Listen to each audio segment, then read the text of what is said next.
It is Money Talks, it is John Gibbons, and I'm joined by the man whose business brain is as big as his biceps, Dave Powell. Dave, how are you? How's self-employment? It's all right, it's it's strange, scary at times. You wake up with cold sweats in the middle of the night thinking, what on earth am I doing? What if I never ever manage to get work again? But aside from that, it's fine, Well, okay so far. Okay so far. Well, I'm enjoying the emails that are coming through to me. You're writing my agendas for me now, which is absolutely brilliant. I'm like, what are we going to talk about? And then Dave emails me, and I go, we'll talk about that. And the first thing we are going to talk about, which is an email you sent a couple of days ago on FSG, and it was interesting in that it showed their placing, if you like, in terms of world sports, because they've got a big portfolio. It's a changing portfolio. They've sold some teams recently. They've looked to acquire others as well. That hasn't sort of quite happened, and so it's adaptable. But in terms of world leaders of investment companies, if you like, who own multiple sports companies, they're right up there, and they're renowned for that. Yeah, it was a breakdown of the most valuable sporting empires, so made up of most of the top three was Stan Kroenke's KSE business, which is Arsenal, the LA Rams, and pretty much every professional sports team that exists in Colorado. Then Josh Harris, David Blitzer. Third on the list was Jerry Jones, Dallas Cowboys. Yeah. And then fourth, FSG. So that is about 14.2 billion in terms of the whole piece of the pie. But it's probably a case for them, I think, looking at what everyone else has done already, for them probably to be the biggest sporting empire in the world in the next decade, maybe. Because I pointed to a few things this past week. So Sam Kennedy, who's FSG CEO, was talking about where they're at with the expansion franchise for the NBA. They will acquire that at some stage, probably one in Las Vegas, but the price point goes up all the time. So it's probably going to be $5 billion acquisition at some stage, because everyone who's already in the NBA wants to have their pockets lined, as you would expect, because it's going to mean the diminution of the rights for them. They get a smaller slice of it. And they also pointed that they might be interested in the NFL at some stage as well. But they had a big deal a couple of years ago with the PGA Tour, which is, I understand, what takes up a lot of John Henry's focus and time at the moment, because it's run by this strategic sports group, but it's fronted by FSG, and it's particularly in, I think, Henry's wheelhouse. And I think it was about fending off the whole Live Golf challenge, and it kind of gives the players equity in the tour and things like that. So very profitable endeavour. But they're also looking to buy another football club to add to their pre-existing portfolio of Liverpool, the Boston Red Sox, Pittsburgh Penguins, the NASCAR team, RFK Racing, and a whole other manner of associated companies they have. But they don't like selling assets, or they haven't really got a history of selling assets so much. I'd imagine they're going to carry on acquiring them. I imagine a team will probably be done in the next 12 to 18 months, another team. Likely, it seems like Spain is probably where they're going to land, because of the size of the market and the potential for it. But they're very much in growth mode. But key to it all is Liverpool remains kind of when they bought Liverpool, they did it for 300 million, and the Red Sox were worth more at that time. Now, the differential between the two is quite stark. So they know Liverpool has a lot more road to travel. And we talked about this previously as well. I think it's probably Liverpool's got the case to be like a $10 billion business on its own in the next decade or so, if, with the right headwind. And at that point, you probably think that's when they'll start to look at, maybe there's not much more room left to travel now, and maybe we look to get out. But for the time being, everything's about acquiring, going bigger. So, and I don't think people, in the main, people are that fussed now about them. The FSG out thing lasted, used to come in fits and spurts, didn't it? Whenever it was, if there was a poor performance on the pitch, it was attached to that. We had the plane flying over, but in reality, it never really gained any legs, and for good reason, really, because it's not. I never really understood it as a shout. I mean, no ownership group's perfect, but I think for Liverpool, they're probably they have at least learned from their missteps, so to speak. But Liverpool remains really important to what they're going to do in the future. And buying more teams, people always equate that to, well, they have to sell something. It doesn't really work like that. It's they've got a partners group of 35, 40 investors, that they can go to. So raising capital for these things is no problem for them whatsoever. But they know they need Liverpool to continue growing the value of the whole thing, which it will. Yeah, presumably there's no shortage of people who want to invest in FSG at the moment and sort of want to get involved in that because it has been. I was going to do it with my redundancy memo. I'm interested in how many shares that would have got you. No point. No. But they are in this space because of what they've done. There's loads to unpick from what you said there, but the golf stuff was really interesting for me because what do you think John Henry's motivation is there? Because there'll be a financial motivation. There's a lot of money in golf. You mentioned there it's an interesting time. I wonder whether that's, as interesting to him as it is the idea of, well, this is a really good financial investment because he does seem to like this idea of being protective over, sporting institutions, if you like. And golf is in this interesting situation at the moment where there's the live thing, but it's seen as a threat to traditional golf, if you like, sort of rightly or wrongly. So I wonder whether for him, he likes this idea of it's almost buying Boston and keeping Fenway for him a little bit as well. I'm sure he wants to make some money too. Definitely, but I think it's probably something which really scratches the itch to build something from scratch almost, because yes, the sport remains the same and the idea behind it is to kind of protect the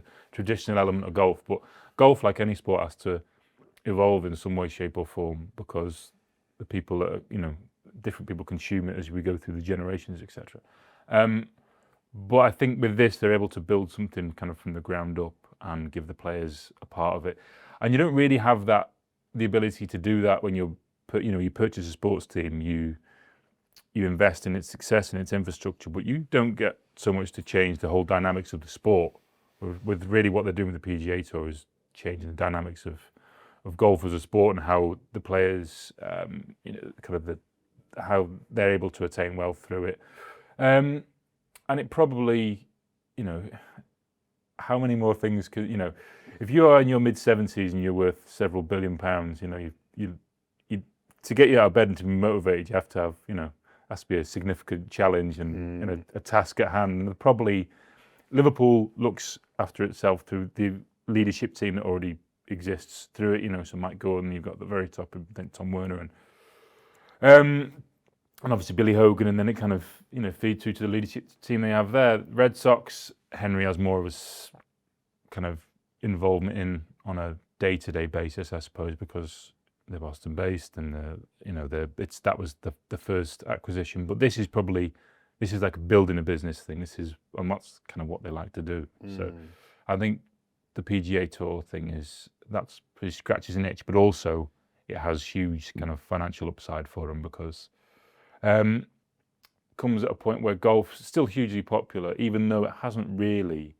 I've found that golf to be quite intriguing. Was it the Masters early this year? And kind of the drama of it all, kind of and the sport hadn't changed much. But the drama of like a really like amazing final day is up there with any of the best, and nothing's really changed about golf whatsoever over time. Even the commentary and everything the broadcast seemed very similar. So it's very much bound by tradition. I think that kind of appeals to Henry's sensibilities. However, he wants to make money and realises there's probably opportunity for change, but and the live golf thing kind of kicked the door open to that being allowed, I suppose, because there was a big panic that they were going to come in and just completely disrupt golf. I mean, I've seen Happy Gilmore too, and that's kind of a dystopian view of the future where they're going to have their kind of. But FSG already invest in golf through the Tomorrow Golf League, so they've got which they have a team. Is it Boston Common Golf? Rory McIlroy's the captain. they play in like a big dome. It's like a 18-hole golf course, and it's like a league structure thing. It's quite fascinating. However, how successful it will be in the longer term, I don't know. But everything is to do with making money. But I think FSG still only get involved in things which are interesting to them as well. They don't very passive investors. I think if they invest in something, they take ownership of it, and they like to have control over where it's going. And this brings me on to the point on focus, because it's something that's been brought up before on both sides of the pond. I think when Boston aren't doing well, I think their fans like to say, oh, John Henry's only focused on Liverpool. When Liverpool aren't doing very well, it's like, well, they're over there in America. They just care about what's going on in Boston. Use the word focus. Is focus now. Should that be a concern for Liverpool fans, or or is the structure the case, whereas actually, if John Henry's over in Liverpool wondering about how much we're spending on tea bags, then something's gone wrong anyway. Yeah, it's not how it works. I mean, he is the head. He's like the head of the family, isn't he? But there is a reason why you have kind of a leadership structure in a team, because once that kind of acquisition happens, they don't micromanage the minutiae of detail that happens on a kind of a club level. That's why they pay people good money to do that. But those people are more suited to doing that, and that's their skill set. If there is something, kind of major strategic issue, like we had with the Super League, let's say, I'll step in and get involved. But he's not, I think the days of, there's been occasions in the past where he's had to get involved personally with Boston, with the Red Sox.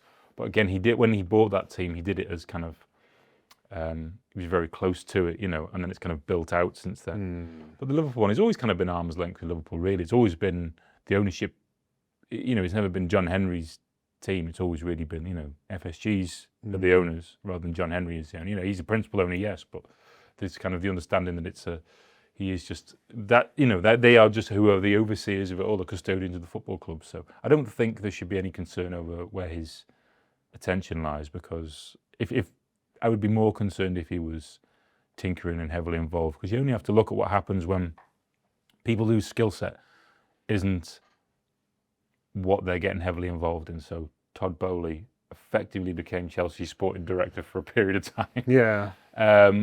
And what qualifications does he have to do that, aside from the fact he's amazing at making money.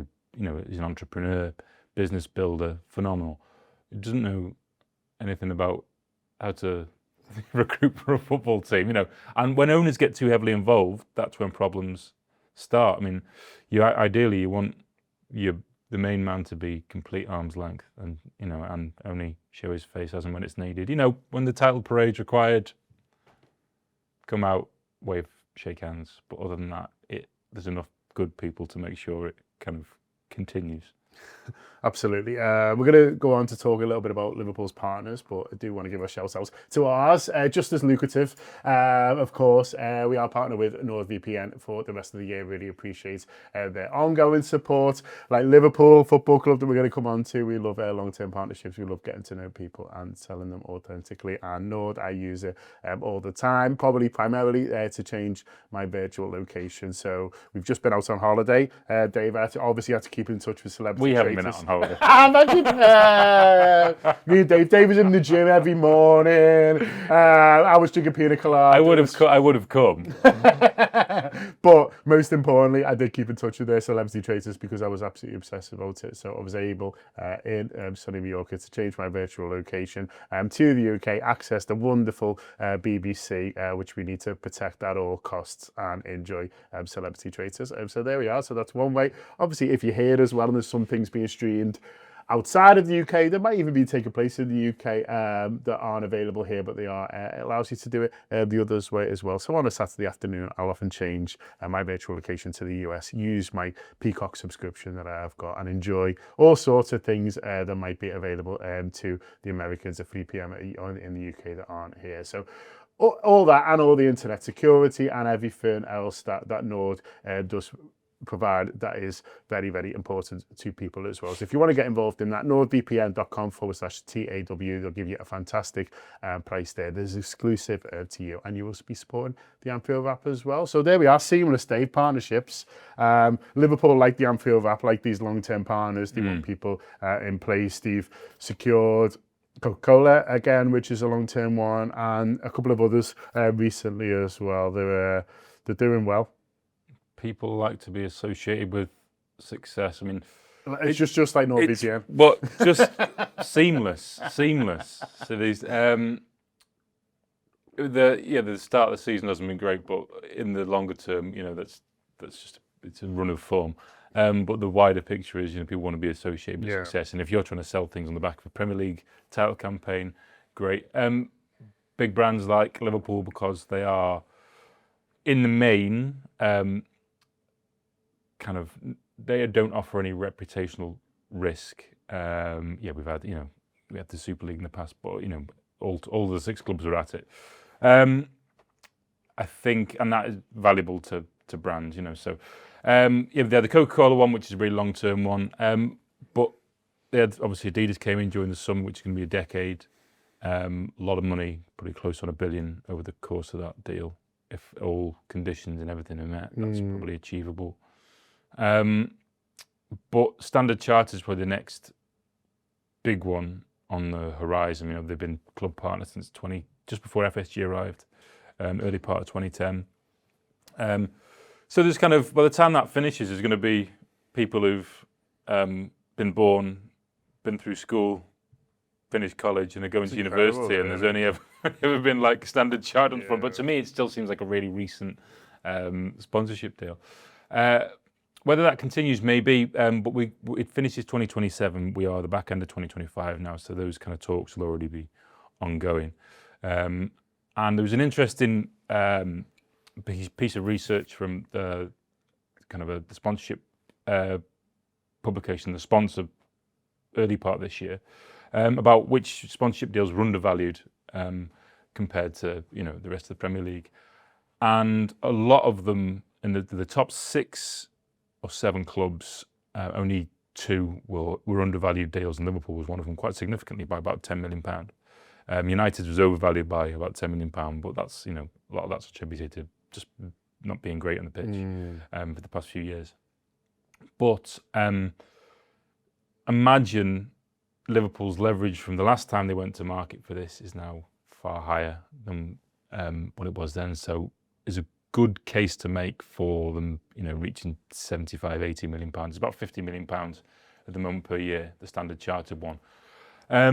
So that's going to be the next big one. But last time they did it, what happens with the process is they usually go to market and get like a feel for what's what, because the market changes quite significantly over the course of 3, 4, 5 years, and that's why last time they did engage with cryptocurrency firms and financial sector firms, travel, airlines, all sorts, to get an idea of what people are willing to pay. Now, I don't think that until crypto is fully regulated industry, I don't think they'd be inclined to do that for a main sponsor. Maybe a sleeve partner, I don't know, but Standard Chartered may just be willing to continue that arrangement. It speaks to how well they feel they're served by Liverpool and how much they get back from a partnership that they're still with Liverpool as a front-of-shirt partner. But for Liverpool, the next one's really key because it's going to be a major deal that they're striking, probably for a longer term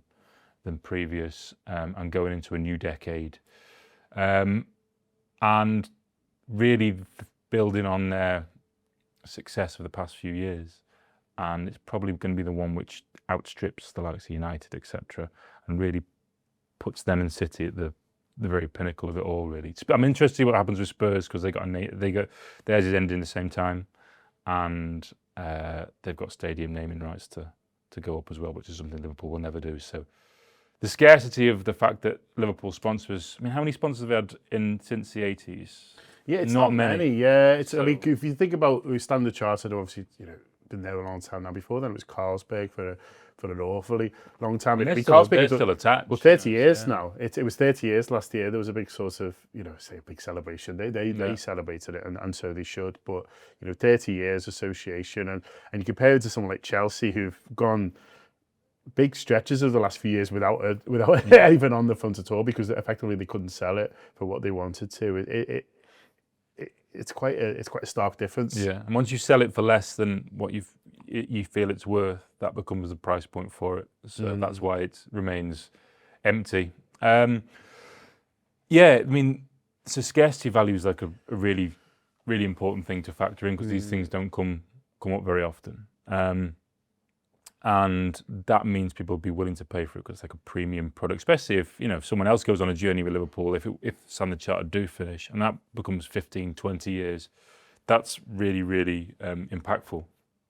But I mean, they're doing it's. I'm interested in the broader sense. I'm interested in what happens to the Premier League's half of the Premier League teams this summer, because half of them are going to finish their gambling.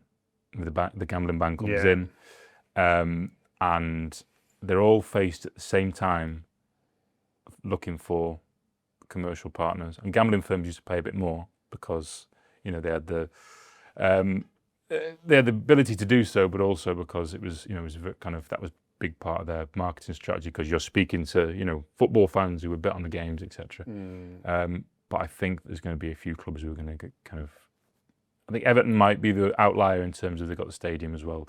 And everything's a bit more improved from the last time they did a deal. But I think the Premier League, half the Premier League is going to have a real problem in terms of getting what they had last time. Whereas Liverpool, the next time they go to the market, probably going to be looking for considerably more, given the fact that theirs was viewed as being undervalued. But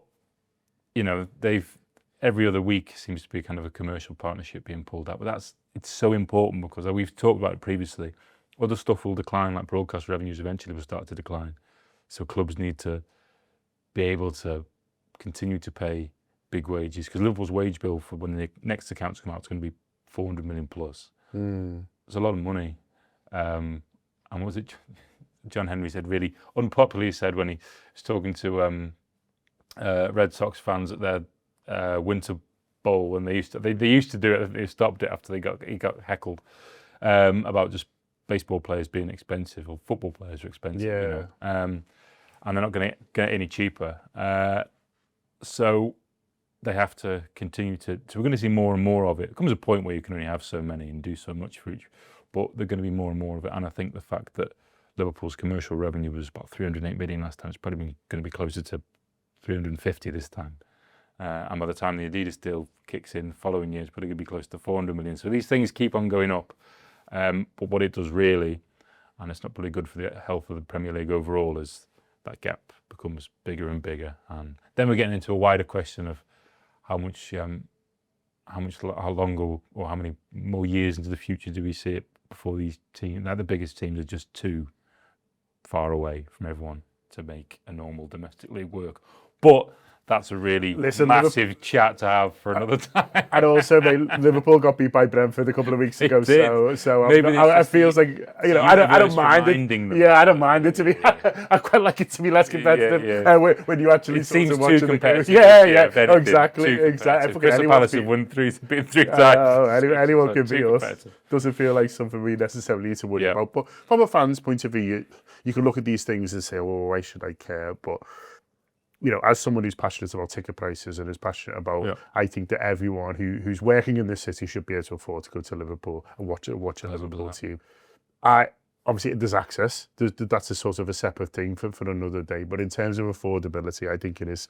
And stuff like this it makes it easier for you to win the argument. I was speaking to someone on social media, just a bit of a back and forth about Coventry, and people were saying about, Coventry have put the prices up in the summer. Now, Coventry are top of the league at the moment, so you might see it's worth it. But in the Championship, if you're a fan of a Championship team or lower, you've got a bit of a decision to make, haven't you, really, in terms of, like, well, what is important to you? Do you want the team to be competitive as possible? And if so, what are you willing to sort of pay for that, really? And if I was I think if I was supporting a team who, if I was from Coventry or whatever, I'd maybe think, listen, I'd rather the tickets were what they were, and then we'll cut our cloth accordingly. And money doesn't guarantee success, but we know it's a big sort of indicator. But for Liverpool, Coventry can't do a huge deal with Adidas and all these other partners sort of got but Liverpool can. So Liverpool are in a unique, not quite a unique position, but are one of the few clubs who can actually go, do you know what, we can take a hit on the fact that it's twice as much to put on a game of football now as it was 4 years ago. People talk about concert tickets, and the reason concert tickets have gone up so much is because events cost loads of money to put on. Liverpool put events on every week, on average. Sometimes they put on 2, sometimes they might have a bit of a gap, but on average they're putting on an event every week, and so that costs money, and how much it costs has gone up. And ticket prices, thankfully, ordinary ticket prices sort of haven't. There's obviously the hospitality ones that may have done. I don't buy them, Dave. I'm not sure. I don't know. But for us as fans, if you want to win an argument, which I do on ticket prices, stuff like this does help. Yeah, absolutely. Your jumpers give me Coventry vibes. I'm enjoying them, seeing doing well. Yeah, no, I'm a bit warmer on Frank Lampard than I'd like to be. He is doing a good job. But yeah, you're right. I think COVID showed us that, and but the thing it showed its hand to also the people that kind of run football is that when all's said and done, that one of the last things people will let go of is supporting their team and paying money to support their team, because it becomes more than just a gym payment or subscribing to Netflix or something. It becomes it's something which takes people out of the day to day and gives them joy, despair, whatever. But that's theirs. So, but having commercial deals is all good and well, but that's and it is to be celebrated if the upshot is that ticket prices remain static, at least, or they are reduced. The problem is when if I would argue that if you've got wages, transfer fees, etc., keep going up, comes a point where fans will just say, well, no. But when the problem with Liverpool, the good thing is obviously Liverpool have all this to fall back on to be able, in terms of keeping prices, reasonably low. But the flip side is that there's always demand there for it, and that, while there's huge demand, it's really hard to keep it that way. But I'm very passionate about ticket prices, because the live without kind of the proper live event, the proper match going fans who create the atmosphere and everything, the product that we see on the television isn't as compelling. Like during COVID, no fans in stadiums was rubbish, but also games with no atmosphere isn't great, So, but it's only really, you can only really celebrate financial success if you are able to keep ticket prices the same. Now, United tried to raise ticket prices under Ratcliffe, etc. Not gone down well, but especially when you're not giving fans anything in return. There's no success coming in return. And is it really right to charge ordinary kind of hard-working match-going fans more money so you can pay £350,000 a week to players to sit on the side? It's not, and it becomes quite an ugly. We start getting into a whole conversation about how wage structures and stuff are a really ugly thing, But we have this really strange dynamic, and I think social media fuels it, where we celebrate success and spend, like transfer spend and net spend and this, that, and the other, and wages, and on the other hand, we want low ticket prices, and the two things at some stage have to, I'd rather see far much more give. I'd rather see the transfer market shrink and less, wages shrink, transfer fees shrink, to keep ticket prices, and have to do the other way around. You look at Forest, that was kind of opportunistic, if I could speak, move last season to raise ticket prices considerably. They went up like 20%. It's crazy. Now Liverpool theirs have been frozen for a number of years now. And that's to their credit. But how long that goes on for, I don't know, because it comes to a point where they will make the argument, as you said then, about it costs a lot of money to put these things on, and unless we can make the money up somewhere else. If that happens and it dries, that kind of commercial revenue dries up or doesn't increase at the same speed, or broadcast money shrinks, then that's when they'll start looking at it. Thankfully, at the moment, I don't think they have to do that. I mean, because it's hard to go and ask for more money from ticket prices when you've got a 10-year deal with Adidas and you sign an Alexander Isak, etc. But in the future, it's probably going to be another question, not too distant future either, that they're going to have to face, because I imagine every single year they look at ticket prices thinking, we could probably raise X, Y, Z here, but the damage reputationally outweighs that decision-making process. And I hope that continues for the longer term. Dave, we'll leave it there. Now we've solved everything. Well, not quite. Just had a load more questions. Do subscribe to Dave's Substack. Do check it out. If you're going to see him in America, have fun. I'm sure it's going to be a fantastic event. So you're looking forward to it. I am. I love America. I love New York specifically. I got. It's one of the things. Is when I first became involved with Liverpool, covering Liverpool, just the friends and the people you make along the way. It's kind of they feel it's like it is a genuine community. So we're doing it with the New York and Brooklyn supporters clubs, and they become mates. It's just a nice, just have a good time. Can you wear your Chester shirt? No. The temptation's always there to do it, but Too many questions. Too many questions. It's just not worth it. But people are barred on the door for wearing Wrexham shirts or Deadpool, any Deadpool. No mention of Paraphrasing, Eddie Ryans. zero. No Ryans, no Robs. No Ryans or Robs. Any of that at all. Banned, turned away at the door. Dave, Tom, man, thanks for coming in there. Huge thanks to WPM for partnering with us and for Paddy for making all this happen. Up to Reds.